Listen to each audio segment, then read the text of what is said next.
कांग्रेस के झूठ और झांसे की गारंटी को हरियाणा की जनता नजदीक से जानती है। अभी तक हिमाचल में 2 साल सरकार को बने हो गए हैं।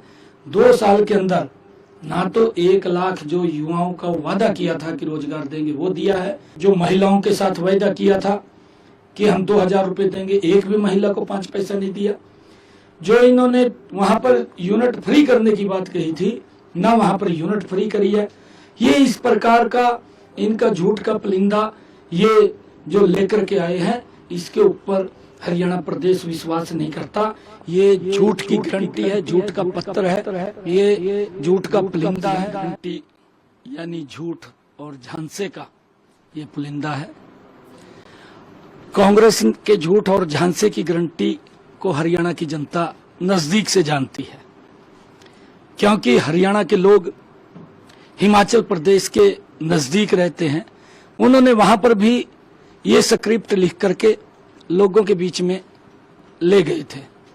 यही झूठ का पुलिंदा था, सेम यही बातें कही गई थी जो हरियाणा में कही गई हैं। परंतु अभी तक हिमाचल में 2 साल सरकार को बने हो गए हैं। 2 साल के अंदर ना तो 1 लाख जो युवाओं का वादा किया था कि रोजगार देंगे वो दिया है, जो महिलाओं के साथ वादा किया था कि हम 2000 रुपए देंगे, एक भी महिला को 5 पैसा नहीं दिया। जो इन्होंने वहां पर यूनिट फ्री करने की बात कही थी, ना वहां पर यूनिट फ्री करी है। ये इस प्रकार का इनका झूठ का पुलिंदा ये जो लेकर के आए हैं, इसके ऊपर हरियाणा प्रदेश विश्वास नहीं करता। ये झूठ की गारंटी है, झूठ का पत्र है, ये झूठ का पुलिंदा है। और इसी प्रकार से कांग्रेस के जो प्रत्याशी हैं, विधायक भी रहे हैं, उनका सबसे पहले जो इस गारंटी से जो इन्होंने ये गारंटी दी है, जो इन्होंने ये घोषणा पत्र निकाला है, इस घोषणा पत्र की सबसे पहले जो इनका विधायक और उम्मीदवार है नीरज, उसने ये बात कही है कि 50 वोटें डलवाओ और हम आपको नौकरी देंगे। क्या मैं ये पूछना चाहता हूं, क्या इस बात की गारंटी है कि हरियाणा के युवाओं को फिर पर्ची और खर्ची के आधार के ऊपर नौकरी मिलेगी? कांग्रेस अपनी मंशा स्पष्ट करे। मैंने इसी करके कहा है कि झूठ का पुलिंदा है। उन्होंने ये स्पष्ट रूप से कहा। और एक इनके दूसरे मंत्री ने जो यहां से असंध से चुनाव लड़ रहा है, जो इनका विधायक भी रहा और इनका प्रत्याशी भी है, उसने ये बात कही है कि हमारी सरकार आएगी, पहले तो हम अपना घर भरेंगे, फिर हम कार्यकर्ताओं का जो हमारे साथ लग रहे हैं उनका भरेंगे, जनता बाढ़ में जाए।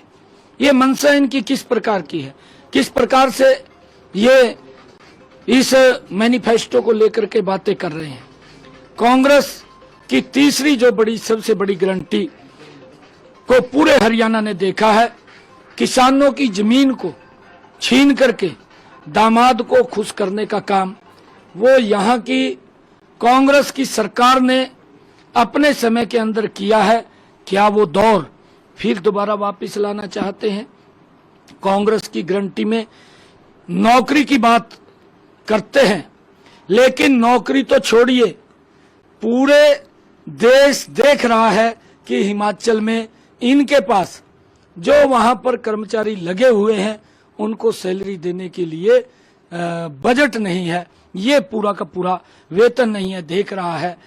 ऐसे में ये क्या नौकरी दे देंगे? यहाँ पर जो इन्होंने एक झूठ का सगुफा छोड़ा है कि हम 2 लाख नौकरी देंगे। मैंने इस बात को लेकर के हुड्डा साहब से भी इस बात को पूछा था कि आप 10 वर्ष तक मुख्यमंत्री रहे, आपके किसी ने हाथ बांध दिए थे कि आपने नौकरी नहीं देना?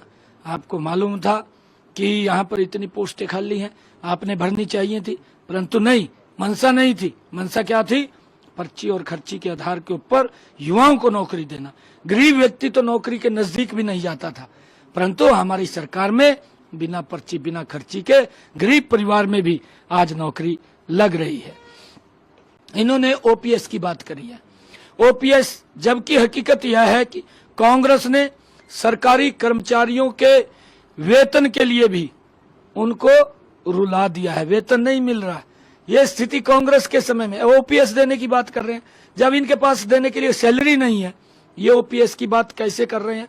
कैसे ओपीएस दे देंगे ये?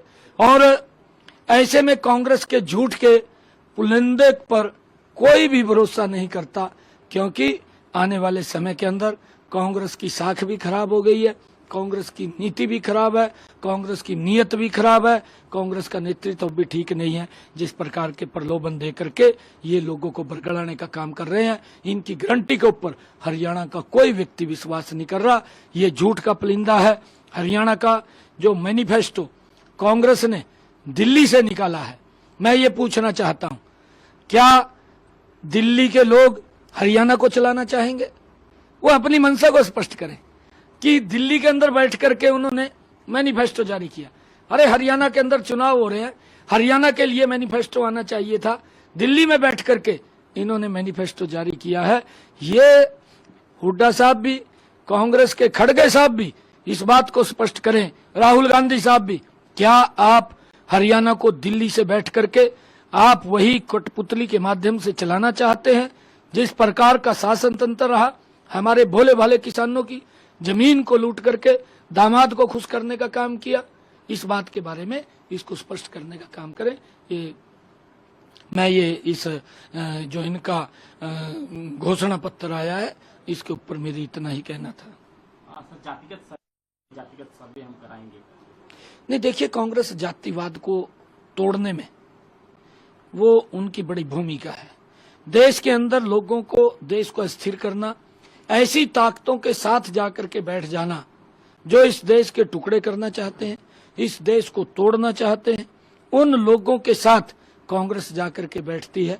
और अभी आप लोगों ने देखा है, हुड्डा साहब और उसके बेटे ने, जब ये पार्टीशन हुआ, देश का पार्टीशन हुआ, वहां के पाकिस्तान के लोग बड़ी संख्या के अंदर अपना जमीन छोड़ करके, अपना घर बार छोड़ करके, अपने बिजनेस को छोड़ करके, उन्होंने अपने धर्म को रक्षा के लिए, अपने देश के प्रेम के लिए वो पाकिस्तान को छोड़ करके यहाँ पर आकर के उन्होंने टेंटों में अपना जीवन व्यतीत किया। और हुड्डा साहब क्या बोलते हैं, इसका बेटा क्या बोलता है, ये बोलते हैं कि ये जो पाकिस्तान से लोग आए हैं, इनके साथ हमारी संस्कृति मेल नहीं खाती। और इन्होंने यहाँ तक कहा, इसके बेटे ने तो यहाँ तक कहा कि इनको हम वहीं छोड़ करके आएंगे। अरे जिन लोगों ने अपना घर बाहर छोड़ दिया, अपना बिजनेस छोड़ दिया, जमीन छोड़ दी, और वो उनकी महिलाओं के साथ कितना अत्याचार हुआ है, ऐसे लोगों ने, जिन्होंने कष्ट में जीवन व्यतीत किया, जिन्होंने अपना परिश्रम करके इस देश के विकास में महत्वपूर्ण भूमिका अदा की, उन लोगों के साथ इनकी संस्कृति मेल नहीं खाती। 8 तारीख के बाद इनको सबक सिखाने का काम ये हरियाणा के लोग करेंगे। और किस प्रकार की राहुल गांधी साहब बयान देते हैं सिखों के बारे में, उसने विदेश में जाकर के किस प्रकार का उनको अपमानित करने का बयान दिया है, किस प्रकार से आरक्षण को खत्म करने का बयान उसने दिया है। मैंने कहा है कि ऐसी ताकतों के साथ ये जाकर के बैठ जाते हैं जो इस देश को तोड़ना और कमजोर करना चाहते हैं। कांग्रेस की गारंटी के ऊपर कांग्रेस का इसका घोषणा पत्र, क्योंकि तो घोषणा है, करते नहीं है, खाली घोषणा है, झूठ का पुलिंदा है, और लोग इसके ऊपर विश्वास नहीं करते। लोग अब 8 जब अक्टूबर को चुनाव आएंगे, भारतीय जनता पार्टी की सरकार बड़े मैंडेट के साथ हरियाणा के अंदर आएगी। सर, लास्ट क्वेश्चन, देखिए, हम आपको बताएंगे जब जारी करेंगे, आपके बीच में बैठ करके जारी करेंगे, आपको एक एक लाइन बताएंगे कि हम क्या करने वाले हैं, क्या देने वाले हैं, वो सारा बताएंगे। परंतु आज कांग्रेस को बुरी तरीके से नकार दिया है, कांग्रेस की दुकान में सामान नहीं बचा। या अगर ये गारंटी भी देते हैं, उस गारंटी के ऊपर भी लोग विश्वास नहीं करते। आज लोगों का स्नेह और प्यार भारतीय जनता पार्टी के साथ मजबूती से खड़ा है, मोदी जी के साथ मजबूती से खड़ा है, और हरियाणा प्रदेश के लोगों ने ये मन बना लिया है, तीसरी बार भारतीय जनता पार्टी की सरकार बहुत बड़े मैंडेट के साथ बन रही है, और आदरणीय मोदी जी के नेतृत्व में हरियाणा का तीव्र गति से विकास करेंगे।